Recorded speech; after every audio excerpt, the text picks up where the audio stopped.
So today we're going to review a watch that I've wanted for quite a long time. I'm probably going on like 3 years of wanting this watch. So I'm going to get into my thoughts on it, do a little review, and hope you enjoy.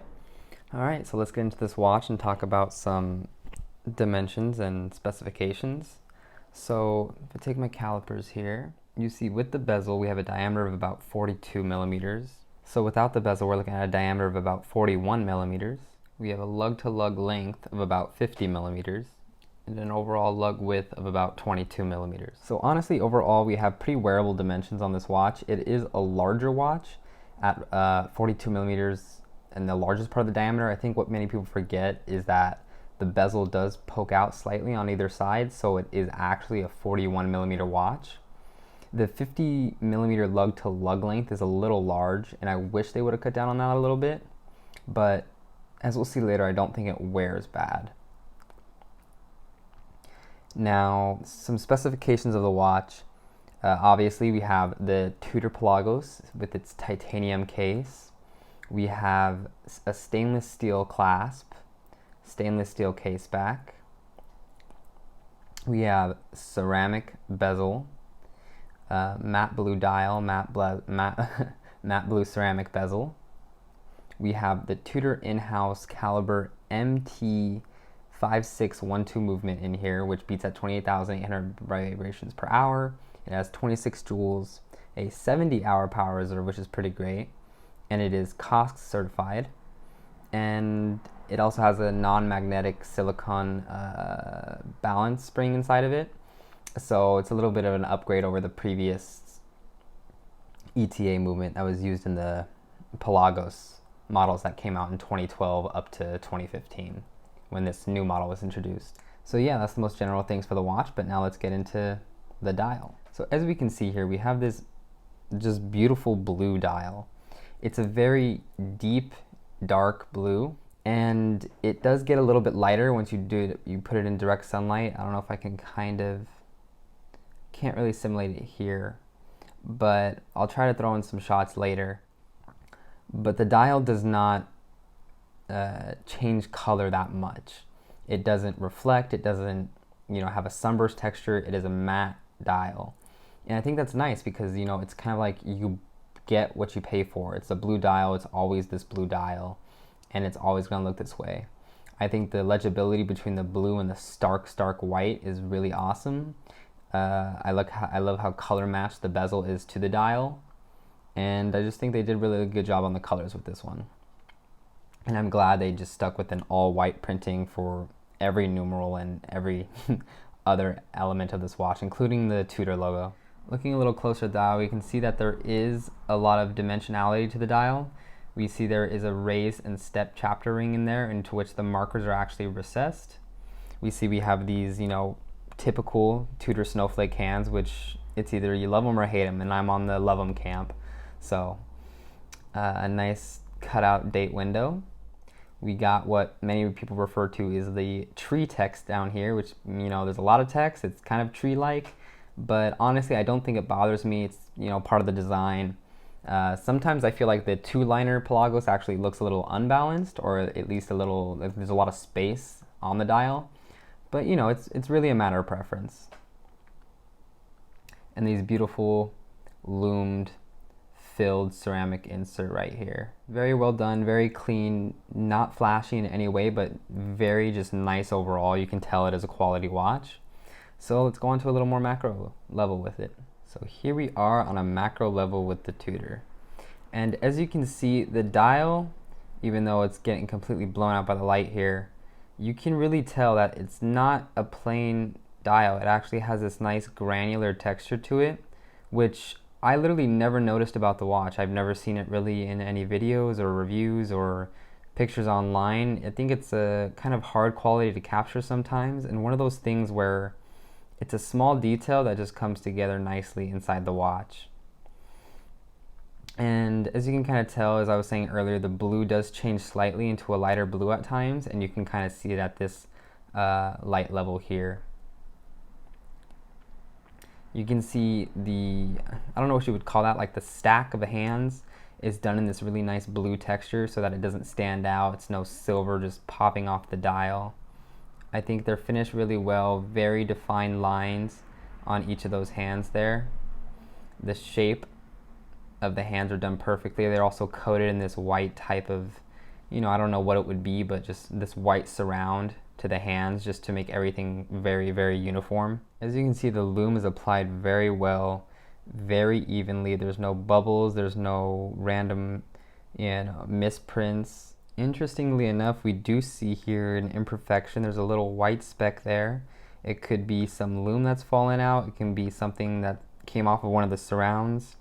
It's an imperfection that I've literally never noticed from wrist, and you can only tell on a macro level, and most people don't look at their watches on macro level, so it won't bother you too much. But in the end, all watches have some mistakes, It doesn't hurt. But I think, as you can tell on this level, like, you can just sense the quality. The markers are just done really well. There's a puffiness to them that adds to the just three-dimensionality of the watch in general that I really like. The whole borders are just done really crisply and cleanly and just very, very nicely. The printing of the Tudor, the Geneve, the Shield logo, all done very well, very defined, very nicely done. All the markers in the bezel, very well done. Again, the only imperfection on this watch that I found so far with the dial is this slight little speck here at the 8 o'clock, so really not that bad. And I just think the dial really is beautiful, and the way that little grain texture that you get when you're at this level, just so nice. And really nicely framed date window as well. I like how it angles down into the watch, and it just adds to the dimensionality in the dial, because you have the angling down from the chapter ring into the angling down of the date window to the final date. So you've gone through like 3 layers just to get to the date, and I think that's pretty cool. So let's get a nice lume shot. As you can tell, this watch is exceptionally bright in the dark. I mean, it's glowing so much you can use its light to kind of just see my hand. So the lume on this watch is awesome. It lasts a long time. We got lume in the bezel, we got lume on the hands, we got lume on the second hand. The only thing they could have done better is, I guess, lume the date, but I mean, do you really need the date in the dark? It's just awesome. I compare it to my Timex here, which it's a little ridiculous, but why not? You can see that it's pretty similar, I think the Tudor has a little nicer of a color temperature.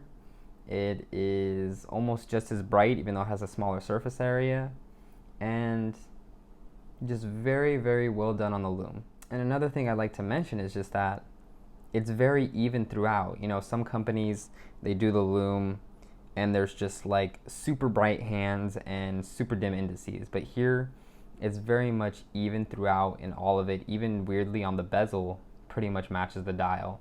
So I think it's really done good attention to detail there. Moving on to the case, there's not really much to write home about. It's just a titanium case, fully brushed. As you can see, this one's had quite a lot of wear on it. But even then, I feel like the previous owner wore this watch really hard, and it still looks great. So I think the coating holds up really well, and it's just nicely done. Brushing is very fine. The only kind of decoration that this case has is a slight chamfer on the edge of the lug, which you can tell right there. Slight chamfers on the edge of the lug that extends throughout the case. So I mean, that's nice. It's something they didn't have to do, but it's something that they did do. So it adds a little bit of visual interest to the watch, but overall it is very much tooly. It is very much a no nonsense. This is made for task finishing. It has that same brushing along the entire length of the bracelet. The case back very plain, just Tudor manufacturer, the caliber, and yeah, not much else. We have a very nice signed crown. It is very nicely embossed. It has a nice texturing to it. The knurling on this crown is very, very nice. I would venture to say that it's the nicest crown I've ever dealt with. I've tried a decent amount of crowns, and this one has the most grip. It has just very fine and deep ridges, so it's just very, very easy to grab, wind, catch back into place, screw in. Very pleasurable crown. The same kind of knurling, I mean, it might even be the exact same knurling used for the crown and for the bezel, but the same kind of knurlings on the bezel. We have this very nice 60 click bezel, very defined click, very nice action, not a lot of back play.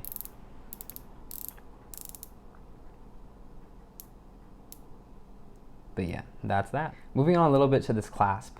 Now, this is another star of the show here. It is a very nicely done clasp. It has a nice little Tudor motif in the locking mechanism here. As you can see, Tudor signed right there. Flips open, and then it just pulls out here. Beautifully done. It actually has ceramic ball bearings throughout, so that any part that has a closure will not really degrade at all over time, and it'll be as crisp and clean as the day you got it. And it's just a very nice, smooth, refined action to closing this clasp. And as you can see with the clasp here, you have all these dots, and that is the micro adjustment. You have these 3 dots of set micro adjustment and this range of free adjustment. So you literally just pull down here, and then it allows you to go into adjustment mode. So you can just move it over here, go into the next adjustment, and now it's slightly tighter. Again, you can pull down, move it into the free adjustment range, and as you move throughout the day, it expands with your wrist. And it's a nice little addition, you know. I mean, if you have a larger wrist, or if you just like your watches to be a little looser, or you just don't want it to be as squeezing on you, you can have it in this area. Honestly, the way it's fitted to me right now, I can wear it in any of the settings and it doesn't feel out of place. So, you know, sometimes you just wear it in this area depending on what you want to do, and then you get all this movement here when you flex your wrist, so that's really nice. And we have a diver's extension here, but not many people will be using this for diving, so I'm not going to go into that too much. You know, you just push it, flips out, boom, oh, Jesus Christ, boom, back in. That's all she wrote. So moving on to how this fairly large watch wears. Earlier, I was wearing my Zodiac Seawolf, and there was kind of a reasoning to me wearing that. So here's the Zodiac, and here's the Pelagos. The Pelagos is a larger watch. It has a larger lug-to-lug distance. It's thicker. I actually don't think I took the thickness measurement earlier, so let me just include that really quick. As you can see, this thickness is close to 14.5, so it's not a thin watch. And that's mainly due to this little helium escape valve that we have here, which, I mean, honestly, I mean, it's cool, you know, it's a feature of higher end watches, but it's pretty much useless for most people, and I mean, I'm pretty sure all people. So it's a cool thing that they have, but I don't think it's necessary. And it adds thickness, so I think if they took away that feature of the watch, not many people would be saddened by it. But again, here it is on my 6.5 inch wrist. Now, the kind of wearable distance of the top of my lug is around, the top of my wrist is around 52 millimeters. This is a 50 millimeter in length watch, so it still is not overhanging. I don't think it looks too out of place. In proportion, it does look a little bit large on me, but I don't think it looks overly large. It's still very comfortable to wear. The titanium helps it to be lighter. If this was a fully stainless steel watch, I think it would be too heavy.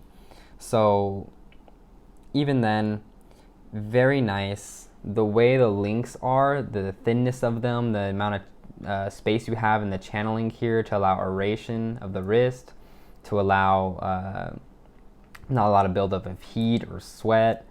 It doesn't have any really pulling of any hairs. The size of them being relatively small allows it to drape really nicely along the wrist. If I just take off the watch here for a second, you can see that these links actually have crazy amount of articulation. And this articulation allows it to just really adjust perfectly to the shape of your wrist. So that's actually really nice to see. But yeah, overall, I think the watch, for its size and for being such a big tool-esque watch, wears very well. If you have a 6.5 inch wrist like mine, I'm pretty sure it'll fit as long as you have a decent span on the top of your wrist.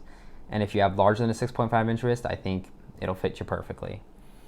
Very nice meaty clasp. It takes up almost the whole underside of my wrist, but I mean, I don't think it's overwhelming. I don't think it's too bulky. I think the whole package just works very well together. A lot of people complain about the thickness of the watch, and I think once I actually have it on wrist, it's not too bulky. It just kind of melts away into the wrist. I mean, obviously it does rise and lift higher off the wrist in some watches, but I never found it as that much of a hindrance to the watch. Yes, if you're gonna wear tight long sleeves, it's not gonna work as well, but it's not really the place for this watch or the purpose it was built for, I would say.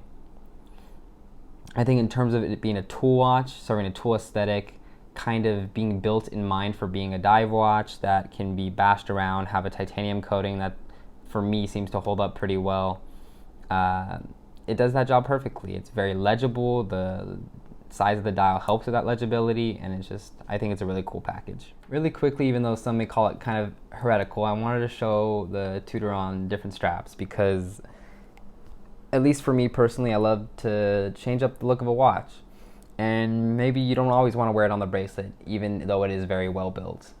I'm not showing it on the OEM Tudor rubber because when I bought this watch, it did not come with the rubber, unfortunately, even though I thought it did. But, you know, that's another story. So I have it on this nice white silicone strap. You can see, I think the white plays very well with the markers. I think it's a nice look to the watch. It dresses it up even more for summer. It allows it to be a little more fun than it's just full titanium, no-nonsense business look to it. And I just dig it on the strap. And I may even get even more hate for this because I'm putting a diver on leather. But I think the colors work really well here. I have it on this nice ostrich strap. And I just think it works. So here we have it on this ostrich strap. Now, I don't think it lends itself too gracefully to working on leather, but it's definitely still a combination you can pull off. Especially if you have a larger wrist. On mine it looks a little less good, I would say, than it would on someone with a larger wrist, but still very doable. I think the color combination of this very light brown and this blue dial, it's just a nice combo. But yeah, not for everybody. So, pros and cons of the Pelagos. Now, I mean, I guess we'll start with pros, of course, and one pro I really like is the depth of the dial. Now, I feel like you don't see a lot of watches that just have that much dimensionality to it. You have like the chapter ring, how much the numerals are raised by, just as I showed earlier in like the macro, how far it goes down into just the date. There's a lot of dimensionality to the dial. You can definitely tell when you're wearing it on wrist. Another thing that I personally like are the snowflake hands. It may be a con for some people, but I think the way that Tudor just completely embraced the snowflake style, it's just like on the Pelagos, it's a large watch, it has the snowflake hands, it has the square hour markers, it's just unapologetically Tudor. So, I mean, I dig that about the watch personally. Another good thing is like the movement, the 70-hour power reserve, that's pretty cool. You know, put it down, as everyone always says, put it down on Friday, it's still working on Monday. And again, with the movement, I mean, it's a COSC certified movement, so you're going to get good accuracy and hopefully a good longevity to the movement as well. The blue in particular for the Pelagos is a very nice blue. Me personally, I think the black Pelagos is nice, but it is much more of a tool watch with a kind of, you know, no-nonsense tool watch face with the black. But I think with the blue, you get a little more dimensionality to the watch. You know, it becomes a dressier tool watch. It becomes something that is built to task, but also, you know, can have some more fun with itself. Another thing that's awesome is the clasp. Now, the on the fly macro adjust is awesome. It should be standard in a lot of watches, honestly. And I mean, it's just very easy to operate and just useful to have. And overall, just, you know, a general pro, the Lume is really nice. I really have no use for Lume. It's not like I'm just constantly trying to read my watch in the dark, but it's a thing a lot of people like, and it's done very well on the Pelagos. Now, going to cons, you know, a con for a lot of people would be size. It's constantly stated at 42 millimeters. It really is 41 millimeters, as I showed earlier in the measurements. And I think for the size it does wear well. It has a longer lug to lug length than I think it should have been. If it would have a 47 or a 48, it would have worn a lot better. But you know, it's what you want it to be. You know, I wear watches anywhere between 32 and 42 millimeters, and if you like it, wear it. And I mean, as long as it doesn't overhang, in my personal opinion. And for some people, I think another con of the Pelagos will be it's almost too tooly. If you put it right next to like an Omega Seamaster, which I think is like almost its most direct competitor, it is going to be a lot more toned down, a lot more less flamboyant, a lot less shiny. And the Seamaster will look in like a lot of ways just a flashier, more interesting watch on the wrist. But that's not what the Pelagos is for. You know, it is a watch that's very understated. It's titanium, so it's even duller than stainless steel is. It has a matte dial instead of a glossy or a textured, or, well, it does have a texture, but instead of like a patterning. So it's just in very many ways toned down, and even more so if you go for the black version. My blue version, it's a little more, you know, a little pop of color, a little visual interest to the watch, but even then it still is a very understated blue. It's not something that pops off the wrist like the Squale 1521, for example. So I think there aren't many cons to the watch. You know, it's too large, maybe you won't like the snowflake hands, maybe you don't like titanium. But in the end, that's what the watch is. You know, it is a big, beefy titanium dive watch, and it does so unapologetically, it does so well. So, I mean, if you're looking for a good dive watch, if you're kind of tired of the Rolexes that you see, the Omega Seamasters, the Oris divers, I think the Pelagos is a really good option. I think it's a better option for me personally to the Black Bay line, just because I think it is more of a Tudor in a sense. It's more of its own design. It's more of a non-homage to anything Rolex, really. So I think it's a great watch. I think finding them on the used market for around $3,000 is what you really want to pay, but even at $4,000, I mean, it's pretty good value. But yeah, great watch. Hope you liked my video. Thanks for watching.